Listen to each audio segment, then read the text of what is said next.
ये नियम केवल बैसाख के महीने में होता है, इसको बाकी के महीने में नहीं किया जाता है। इसको बाकी के महीने में नहीं करते, केवल बैसाख। शिव सप्त तीर्थ का जो नियम है वो अपने जीवन में धारण करें। और हम तो कहेंगे, शिव महापुराण की कथा श्रवण करने वाले प्रत्येक बेटा बेटी से,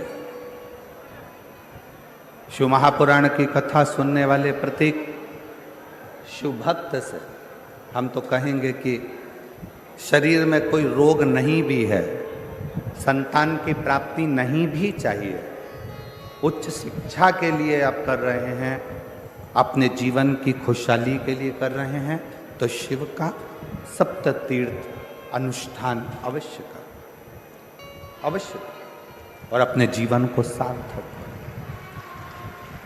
धन्य। बैसाख के महीने में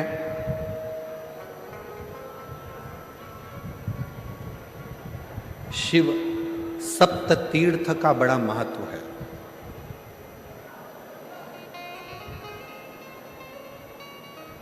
जिस नारी को 30 साल हो गए हों, बच्चे नहीं हों, 35 साल हो गए हों, संतान नहीं हो, 25 साल हो गए, 20 साल हो गए, संतान का सुख ना हो, और डॉक्टर ने कह दिया कि कोई बहुत बड़ी बीमारी किसी व्यक्ति को है, रोग बड़ा है, बीमारी बड़ी है, और उस बीमारी का कोई हल, उस रोग का कोई हल नहीं दिख रहा, कोई हल नजर ना आ रहा, कोई हल दिख ना रहा, तो बैसाख महीने में शिव सप्त तीर्थ का एक अनुष्ठान अपने जीवन में जरूर करें। मिट्टी के पात्र में जल भरना, और मिट्टी के पात्र में जल भरकर प्रतिदिन रोज 7 दिन का ये नियम होता है सप्त तीर्थ का, सप्त तीर्थ। बस विराम जो है उसका प्रदोष के दिन होना चाहिए। और बैसाख के महीने में जब आप सप्त तीर्थ का अनुष्ठान करें, 1 घड़ा जल का रोज भरें प्रतिदिन, और 1 बेलपत्र, 1 शमी पत्र उस घड़े के नजदीक में कोई पात्र में अवश्य रखें। पात्र को, जो जल का घड़ा है, जल का पात्र है, उसको मिट्टी के ही दीप से या कोई श्वेत वस्त्र जिसको मला गया हो, धोया गया हो, साफ हो, उस वस्त्र से ढक दें। एक दिन एक शिवालय में जाएं, शमी पत्र अशोक सुंदरी वाली जगह पर समर्पित करें। अशोक सुंदरी की जगह जानते हो ना आप लोग? अशोक सुंदरी की जगह पर शमी पत्र समर्पित करें। बेलपत्र जहां आप खड़े हैं उधर से डंडी का भाग आपकी ओर हो, और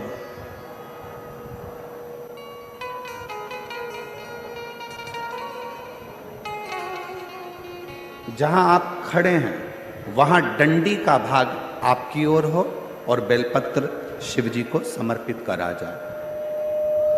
फिर जो मिट्टी के पात्र में जल है वो भगवान शंकर को अपनी कामना कर कर शिव जी को समर्पित करो। संतान के लिए कर रहे हो तो वहीं से जल को एक कटोरी में, एक पात्र में झेल लीजिए। उस जल का आधा भाग नंदी के पास बैठकर आप ग्रहण कर लो, आधा भाग अपने पति को देना प्रारंभ कर दो। कोई रोग के लिए कर रहे हो, किसी बीमारी के लिए कर रहे हो, तो वो जल आप अपने घर की देहली में प्रवेश करने के पहले अपने मुख में उसको ग्रहण कर लो। एक दिन में एक शिवालय, दूसरे दिन दूसरा शिवालय, तीसरे दिन तीसरा शिवालय। अगर अपने नगर में, अपने गांव में, अपने क्षेत्र में 7 शंकर के मंदिर नहीं हो, यदि अपने गांव में, अपने नगर में, अपने क्षेत्र में 7 शंकर के शिवालय नहीं हो, तो मिट्टी का शिवलिंग बनाकर उस पे चढ़ा, पर रोज एक शिवालय अलग होना चाहिए। प्रदोष के दिन जब आप इस सप्त तीर्थ का विराम करेंगे, उस समय पर जल, जब प्रदोष काल आए, प्रदोष काल का जब समय हो, जल चढ़ाओ सुबेरे। पर प्रदोष काल का जब समय हो, उस जल का पान उस प्रदोष काल में कर लेना। प्रदोष को, जो प्रदोष काल में उस जल को शंकर का पंचाक्षर मंत्र नमः शिवाय, षडाक्षर मंत्र ओम नमः शिवाय या श्री शिवाय नमस्तुभ्यम बोलकर प्रदोष काल में उस जल का पान करें। बाबा को प्रार्थना करें, शिव से विनय करें। ये नियम केवल बैसाख के महीने में होता है, इसको बाकी के महीने में नहीं किया जाता है। इसको बाकी के महीने में नहीं करते, केवल बैसाख। अब जरा माताएं बड़ा ध्यान लगाकर सुनिएगा, कथा चूके ना। आपको 10 जगह जाकर सिर नवाने की जरूरत ना पड़े, एक महादेव के चरणों से ही आपका आनंद सुख प्राप्त हो जाए। एक मट्टी का पात्र, और मट्टी का अगर कोई कलश है छोटा सा, उस कलश के ऊपर तांबे का कलश,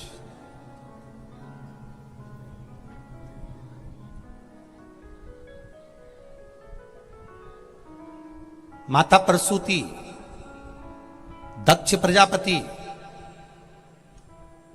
और माता वीरणी, इन तीनों का स्मरण कर कर, जो बड़ के पेड़ के नीचे जो शिवलिंग हो, बड़ के पेड़ के नीचे जो शिवलिंग विराजमान हो, चाहे वो ओटले पर हो, चाहे वो पत्थर का हो, चाहे वो सीमेंट का हो, चाहे वो कंकर का हो, चाहे वो मार्बल का हो, चाहे वो जिस भी चीज का हो, बड़ के पेड़ के नीचे जो शिवलिंग हो, उसमें सीधे जब आप कलश लेकर जाएंगे तो मिट्टी का पात्र, उसके ऊपर तांबे का पात्र भरा हुआ, दोनों को एक साथ पकड़ कर ले जाएंगे। पर जब आप शिवलिंग पर दक्ष प्रजापति, प्रसूति और वीरणी, इन तीनों का नाम लेकर सीधे हाथ में मट्टी का पात्र और उल्टे हाथ में तांबे का पात्र लेकर धीरे धीरे शिवलिंग पर जल समर्पित करेंगे, और उस जल का पान उसी बट वृक्ष के नीचे दोनों पति पत्नी अगर पान कर लेते हैं और संतान की कामना कर लेते हैं, तो भी मेरा महादेव संतान प्रदान करता ही करता।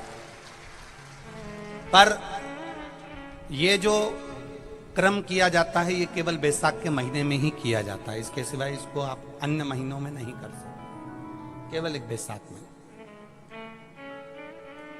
और हम तो कहेंगे बैसाख महीने की जब शिवरात्रि आए, या बैसाख महीने में अष्टमी तिथि आ जाए, या बैसाख महीने में सोमवार का दिन पड़ी जाए, तो प्रयास करना कि आप संतति के लिए, संतान के लिए आप ये प्रयोग कर सकें।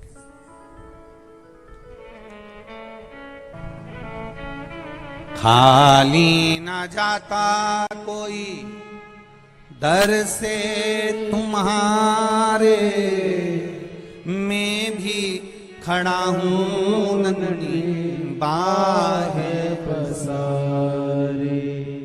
बाबा आपके चरणारविंद का रस तत्व हमें प्राप्त। प्रसूति शिव महापुराण की कथा जितनी भी माताएं सुन रही हैं, जिनके घर में 30-30 साल तक औलाद भी नहीं हुई हो, 15 साल, 18 साल, 10 साल, 20 साल, अगर संतान का सुख भी नहीं है, तो वे विश्वास करता है, जिसने 7 दिन की प्रसूति शिव महापुराण की कथा 7 दिन की अगर पूरी, भले मोबाइल पर सुने, चाहे टीवी पर सुने, चाहे पंडाल में सुने, कामना कर कर, झोली पसार कर अगर दिल से सुनेगी, तो ये झोली भले 30 साल क्यों ना हो गए हों, तो भी वो भरेगा जरूर, ये निश्चित है।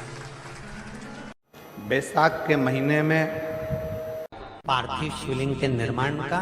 और उसमें एक बात कही गई कि जब संसार का मनुष्य मृत्यु लोक में रहने वाला मानव, मृत्यु लोक में रहने वाला मनुष्य मिट्टी के शिवलिंग का निर्माण करता है, पार्थिव शिवलिंग का निर्माण करता है, और जिस घर में पार्थिव शिवलिंग का निर्माण होकर उसकी पूजन होती है, घर का सदस्य उस पर अगर एक बूंद जल समर्पित कर देता है तो जितने घर के सदस्य होते हैं उस पार्थिव शिवलिंग के निर्माण को करने वाले होते हैं, पूजन करने वाले होते हैं, उनको 6 महीने तक किसी बड़ी बाधाओं को झेलना नहीं पड़ता, वो दुख अपने आप कट जाएगा। बैसाख का महीना चल रहा है। शंकर के शिवालय में जाओ, शिव के शिवालय में 3 स्थानों का स्पर्श अवश्य जरूर।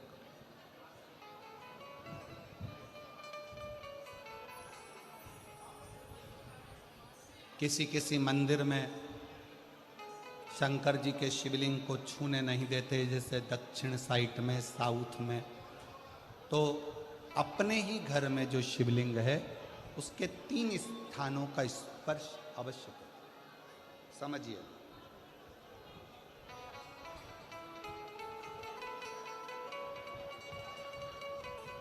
पहला शंकर भगवान के जहां से जल बहता है उस स्थान, ये जलाधारी है, जल बहता है, ये शिवलिंग है, यहाँ से जो पानी नीचे की ओर जाता है उस स्थान का स्पर्श अवश्य करें। दूसरा, शिवलिंग का जो गोल भाग है उस गोल भाग में कहीं पर भी अपनी हथेली का स्पर्श अवश्य करें।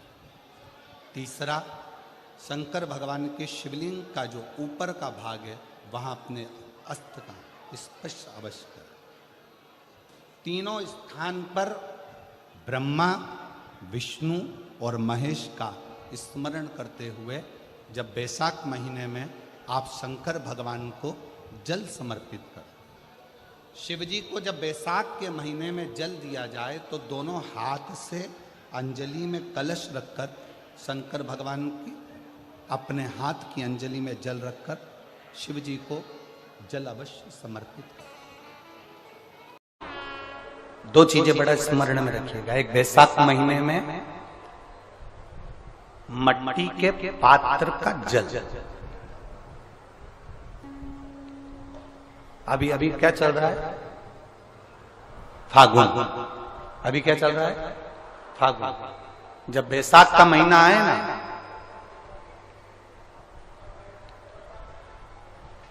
जितने यहां बैठे और जितने आस्था चैनल पर सुन रहे और जितने फेसबुक यूट्यूब पर कथा श्रवण कर रहे, जितने मोबाइलों पर देख रहे हैं, प्रयास करना, बैसाख के महीने में मिट्टी के पात्र में जो रात्रि भर जल रखा हो, मिट्टी के पात्र में, अगर आपके पास में घड़ा हो, हंडा हो, नी हो, तो दिया हो, दीपक हो, कुल्लड़ हो, कोई भी तुम्हारे पास में जो मिट्टी का पात्र उसमें जल भरना, वो जल बैसाख के महीने की किसी भी सोमवार के दिन, किसी भी सोमवार के दिन, बैसाख महीने या किसी प्रदोष के दिन या बैसाख महीने के शिवरात्रि के दिन, वो मिट्टी के पात्र का जल अपने घर के प्रत्येक व्यक्ति का स्पर्श कराकर उस मिट्टी के पात्र के जल को तांबे के पात्र में डाल लीजिए और घर के प्रत्येक व्यक्ति का स्पर्श करा लीजिए और शंकर भगवान पर कुंदकेश्वर महादेव के नाम से समर्पित करिए।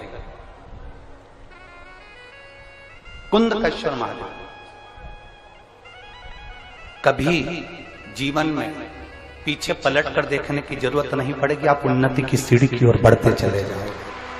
बैसाख महीने में कभी एक विचार करिएगा कि नरसिंह अवतार बैसाख के महीने में हुआ, कुर्मा अवतार बैसाख के महीने में हुआ, हयग्रीव अवतार बैसाख के महीने में हुआ, परशुराम अवतार बैसाख के महीने में हुआ, माता जानकी का अवतार बैसाख के महीने में हुआ। आखिर बैसाख के महीने में, माधव महीने में इतनी महत्वता क्यों?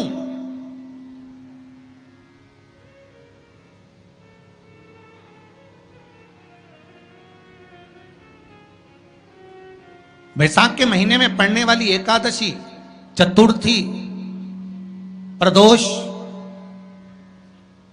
अमावस्या, पूर्णिमा, शिवरात्रि, ये सभी इतनी महत्वपूर्ण क्यों हो जाती है?